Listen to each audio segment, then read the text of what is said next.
Hey guys, it's Mr. Sheila in here. This is going to be the Unit 5.3 Part 2 notes. This is where we're actually now going to be moving away from, not moving away from, but we're going to be taking everything up to this point in Unit 5, putting it together, and then spitting it out. So, we learned last time about Avogadro's number. We learned about molar mass. We learned about formula mass. We reviewed on what atomic mass is and how to write it. Remember, it's to 1 decimal place. Okay, not to 1 sig fig, 1 decimal place. And now we're going to be converting all of these different kinds of measurements. Atomic mass, it's one kind of measurement. Formula mass is pretty much the same kind of measurement, just with a different number of elements based upon their configuration with each other. To molar mass, and then eventually to just mass in general. Okay, so there are 2 different types. Starting up here. So this is, as it says up here, and this is something to really, really watch out for in these notes. Not so much, I guess, not watch out for, but to be cognizant of, is that these notes are very specific in what they're doing. So this particular portion here is we're talking about how to convert here, or I guess, no, sorry, that's how they used to be until I kind of consolidated them. So what we're doing here is that we're going to be converting moles to grams and moles to particles, and then the other way around, particles to moles, and then moles to grams. So here in this first one, here we've got a first example. In the first kind of arrangement here, we have converting moles to mass or mass to moles. And this is not atomic mass, this is like mass that you would measure in the lab. This is big boy stuff, and you can see that because it's measured in grams. Okay, so it's to say that when we're converting, say, 1 mole of X, of something, whatever it is. Okay, remember and we're going to say, and we're going to turn that into their molar mass, or we're going to just convert it.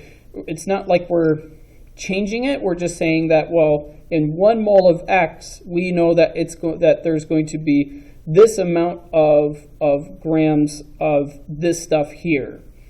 Okay, so to say something like this. So it's to say that let's say we have 1 mole. We have 1 mole of H2O. Okay, we're given 1 mole of H2O. 1 mole of H2O is going to be, like we saw in the previous notes, 18.0 grams of H2O. Okay, 1 mole of aluminum is going to have 27.0 grams of aluminum. Okay, and so what we just made here, we just made a conversion factor, and with this conversion factor, we can then figure out. And actually, now that I think about this, I might come back to these units. These, I'm pretty sure these should be grams per mole. We'll be working, as we're working through this, we'll get to the bottom of that, but I'm pretty sure that's what that should be. But anyway, so again, we're always be thinking about what we're doing here. What is the end goal? And specifically what the end goal here is we are changing one particular kind of units to another, because what we're trying to do is to show that we're trying to say that at the atomic level we need X amount of grams of this stuff at the human level in order to see this kind of reaction, or we expect to see this reaction with this amount of stuff at the human level because this should happen at the atomic level. Okay, that's what we're doing, but it's just simple conversions in here. I'm looking real quick. Percent notes, mass. Of course I don't have them, because apparently I don't. Of course, perfect. Sorry about that. Okay, I'm still kind of sure that should be grams per mole. Anyway. Oh no, it will be. Now I remember. No, we'll get to that in a second. So, okay, so then moles to particles. So again, here, so sorry to kind of continually confuse you here, but so from here, again, this is converting grams to moles. Okay, so in every 1 mole, it's to say that in every 1 mole of H2O, based upon H2O's formula mass, okay, we expect that there are 18.0 grams of H2O in every mole. So in other words, here is when we're talking about finding the molar mass, this is the same thing as saying that there are 18.0 grams per mole of H2O. Same thing here, there are 27 grams per mole of aluminum. Okay, it's molar mass. Okay. Oh, and something I don't think I really talked about because it's relevant here. Something I didn't mention in the previous set of notes is that moles are not the same thing as molecules. Okay, and here's where they're not the same. Okay, so remember Avogadro's number. Avogadro's number just states that in every 1 mole of something, there are 6.02 times 10 to the 23rd number of particles of whatever that stuff is. Okay? So when we are referring to those particles, and the particles in quotation marks, we're referring to atoms, formula units, molecules. So we should remember formula units and molecules, because I remember in Unit 4 I said this was going to come back to haunt us a little bit. So atoms, simple enough. That's one single, this is one single atom of one element. Okay. Whereas formula units, if you can think back hard enough, these are ionically bonded. Ionically. I think that's how you spell ionic. We'll just say ionic compounds.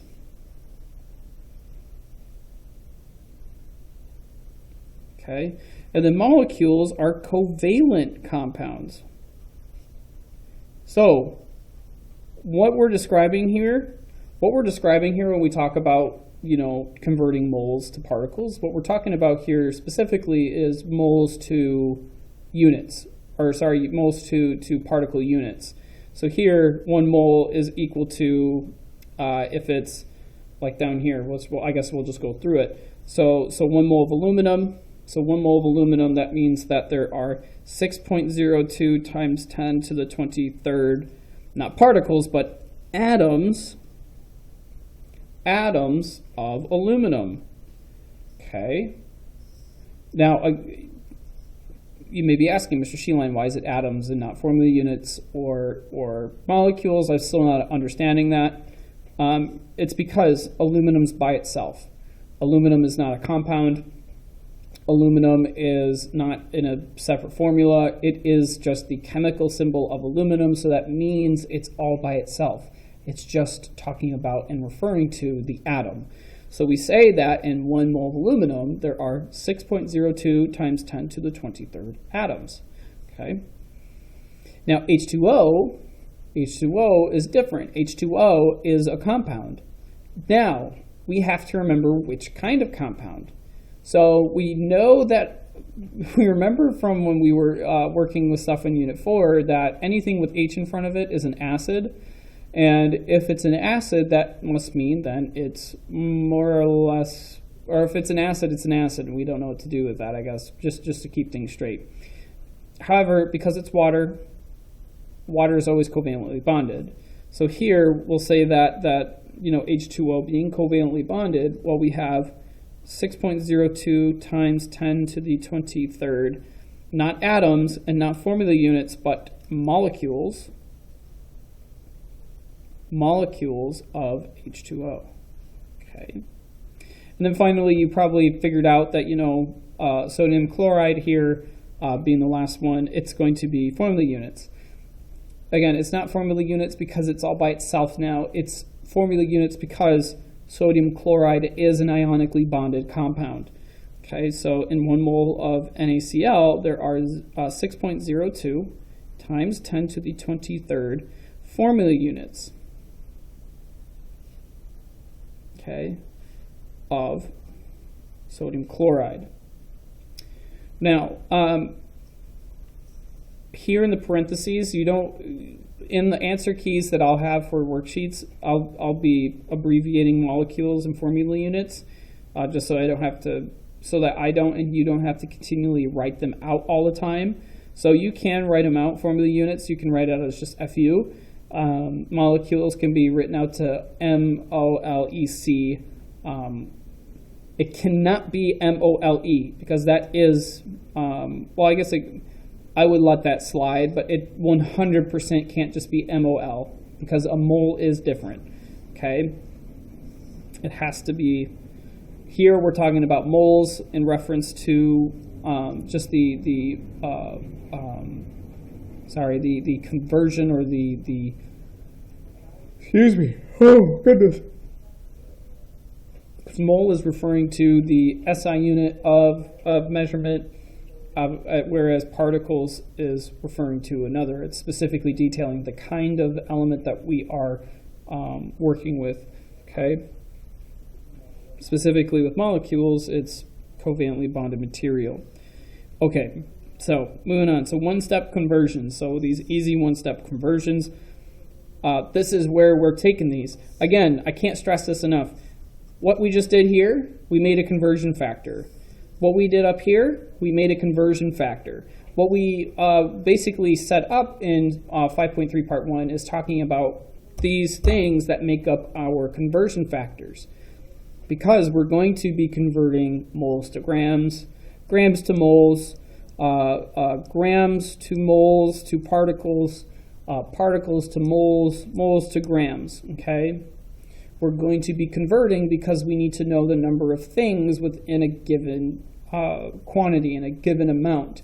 Because in some cases in chemistry, you need to know exactly the amount that you're measuring, or else really, really bad things can happen.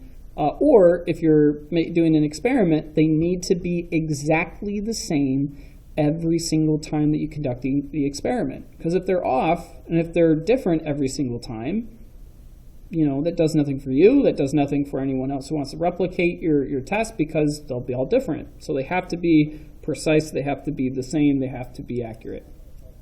Okay. So let's try out these one-step conversions. So here we are changing moles, or sorry, we're changing grams here to moles.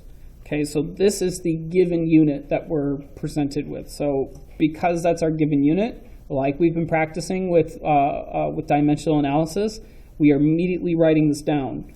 So it's 207.5 grams of NaCl over 1, like we've been doing, and we want to convert those to moles.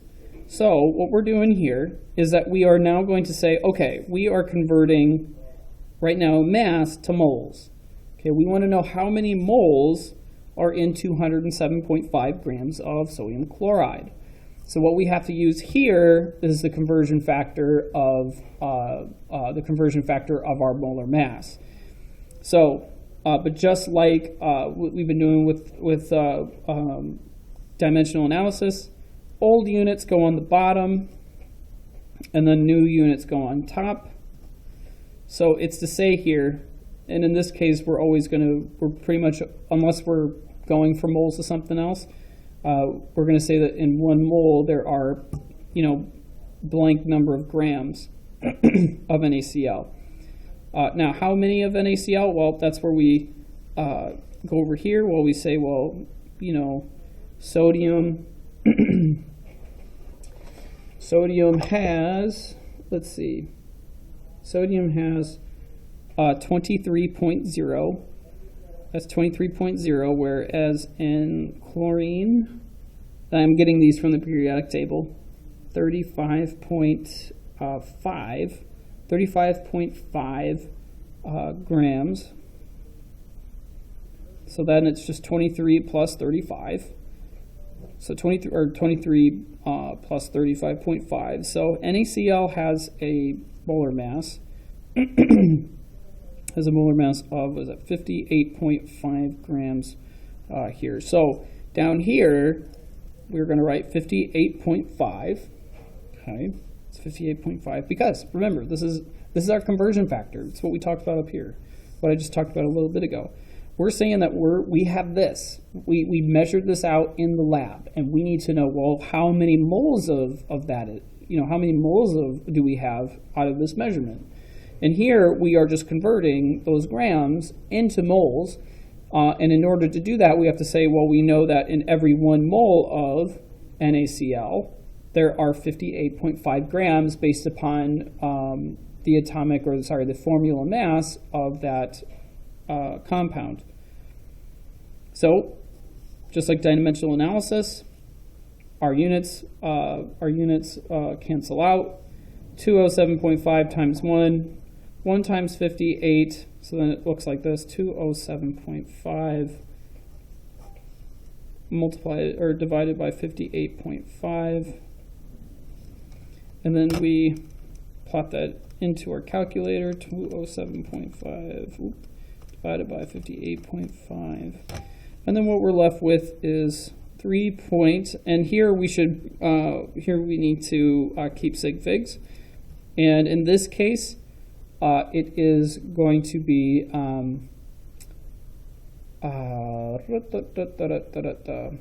we have to keep sig figs here. So I'll say, remember, conversion factors. Conversion factors are exact numbers. So we don't count this guy. We're just going by the what we started out with here. So because we started out here, we're going to finish out with 4 sig figs. So, oops, and I deleted my answer. So our answer here is going to be 3.547, and then moles of NaCl. Now, when we work on this stuff, you need 3 things, and there's pretty much for these kinds of questions, they're each going to be 3 points. So you'll get 1 point for the correct value. You'll get a point for writing down the correct units, and then you get a point for writing down the the element or compound that you're converting. If you do not include one, or if one's incorrect, then you miss 1 point for whichever one you're missing. So you have the opportunity, if you get the value wrong, but you get these 2 right, you don't miss out on the whole question. You just miss out on your value.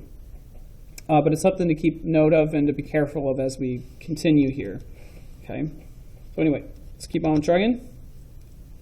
How many molecules of CO2 are in 12.3 moles of CO2? Okay, so we're starting with moles, and we're going to molecules. So maybe you could do this. I never thought of this. So we're going from moles to molecules. So as always, we write down what's given. So 12.3 moles of CO2. So we put moles on the bottom, and then we've got to put molecules on top. Molecules on top. Okay, now this, when we use molecules, remember that's just this part right here. It's the particles. That's where we use Avogadro's number. So we'll use remember, and this is again just another conversion factor here. So in every 1 mole, like we have in these examples here, in every 1 mole of CO2, there are going to be 6.0 times 10 to the 23rd molecules. Okay, sorry I didn't include that.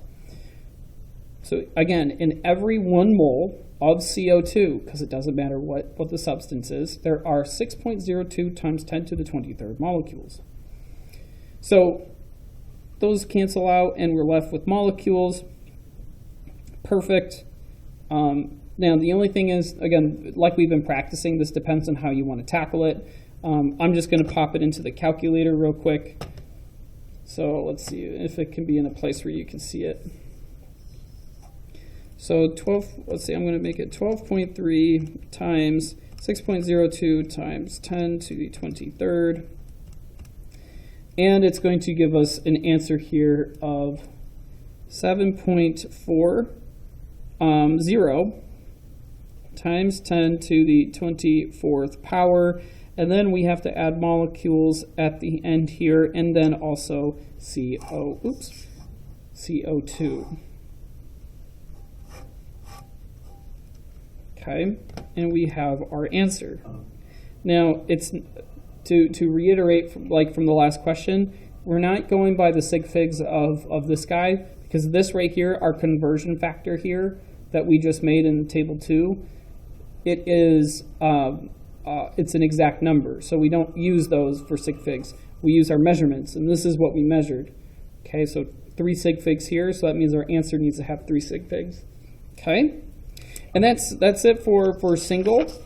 Now for two-step. So this is two-step, and I'll include, what I'll do is that I'm going to have some extra practice after this with a graphic organizer that will be part of the homework here, which again, go in Google Classroom and you'll see that.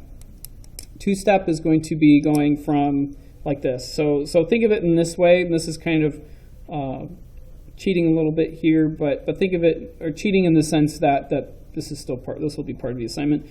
Two-step in the idea that if like say grams are over here, then you have particles over here, and then in between particles you have moles.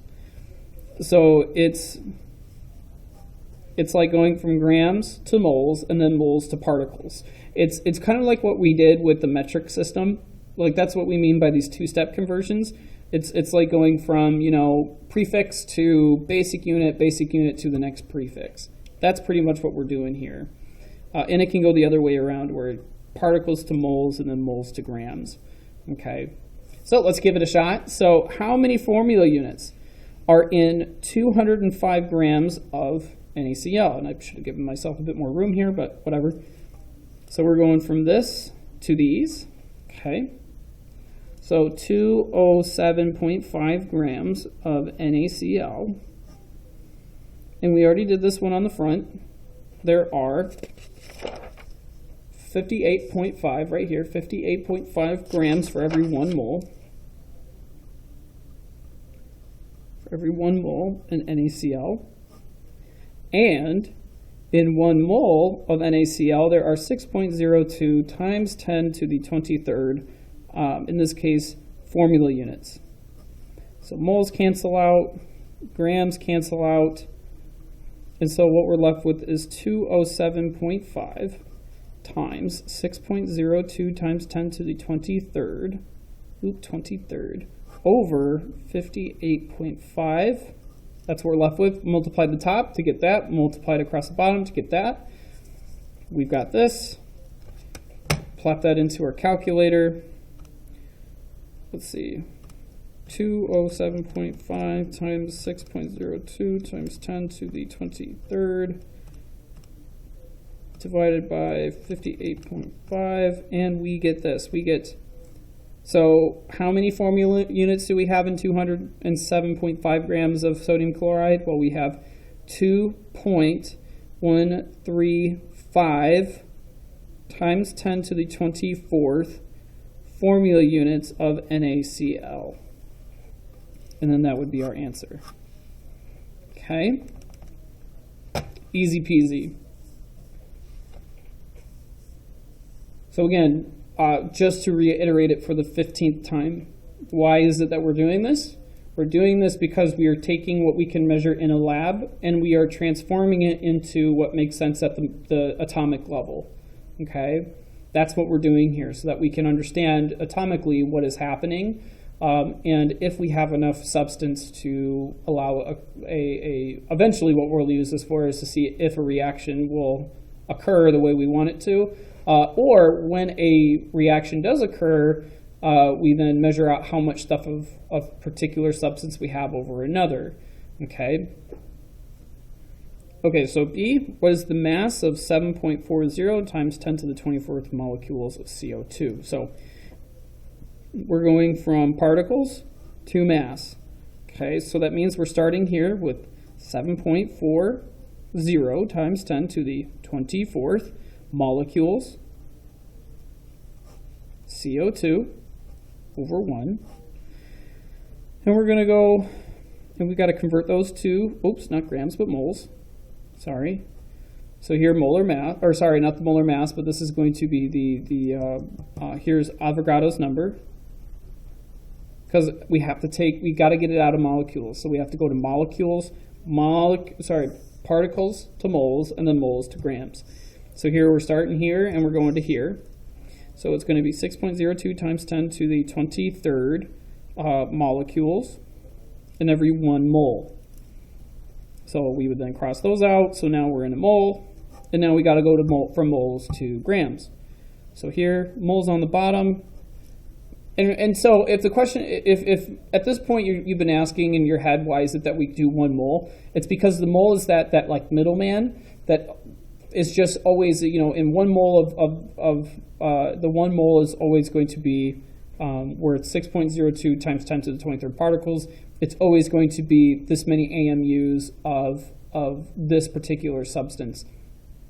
Okay, it's basically just a way where we go from the number of particles based upon carbon-12 into the amount of grams that we can physically measure in a lab. So for CO2, well, real quick, carbon has an atomic mass of 12.0. Oxygen, like we've been working with so far, has 16.0 times 1 times 2. Okay, so 12 plus 32. So that's going to give us 144, just 44.0. So that means that for every 1 mole of CO2, there are 44 grams in a mole. Okay, and then now we cross out moles, so we're left with just grams. Multiply across the top, multiply across the bottom, and then we're going to divide. So it'll be 7.40 times 10 to the 24th. Times 44 over 6.02 times 10 to the 23rd. Okay, plot that in our calculator. 7.40 times 10 to the 24th times 44. 6.02 times 10 to the 23rd. Boom. And our final answer here is going to be 541 grams of CO2. Okay, because remember, we got to keep sig figs. And sig figs here start off with just 3 sig figs, so our answer has to have 3 sig figs. So 541 grams of CO2. Okay. Okay, so those are the notes as far as converting. So again, we are doing this for 5.3 part 2 notes. And again, I can't stress enough why we do this, because I know this question is going to be popping up in your head constantly while you're doing this. Like what is the point of this? Again, the point of this is to convert these units from one unit to another. Ideally, it's converting the number of atomic particles that this stuff has into a physical human size level of measurements that we can measure in a lab.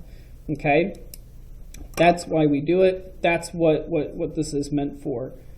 And as a review real quick, I've mentioned a couple times, but remember what we did here. All we did here is that we talked about, going from mass to moles.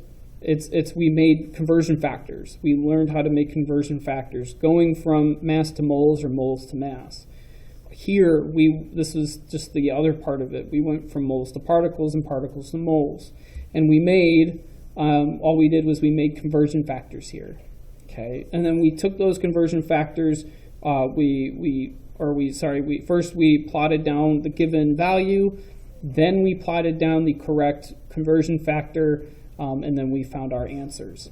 Okay, that's what we did here. That's literally all we did. It's dimensional analysis to go from one set of units to another.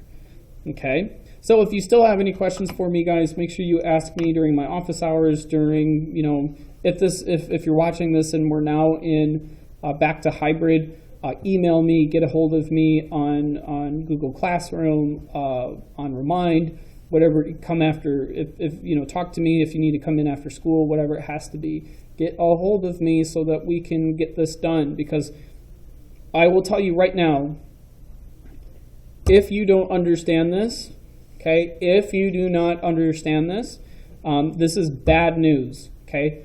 Or at least if you don't know if you don't know how to even do this, that's bad news by the time we get to the test. Because we're going to be doing this kind of stuff even into Unit 6. You need to know how to do this, and now is the time to practice, and now is the time to get busy, okay? So make sure that you know what you're doing here, and a little bit as to why we're doing it, okay? So that's the end of the video. So get a hold of me if you still don't understand, and I'll see you guys in the next one.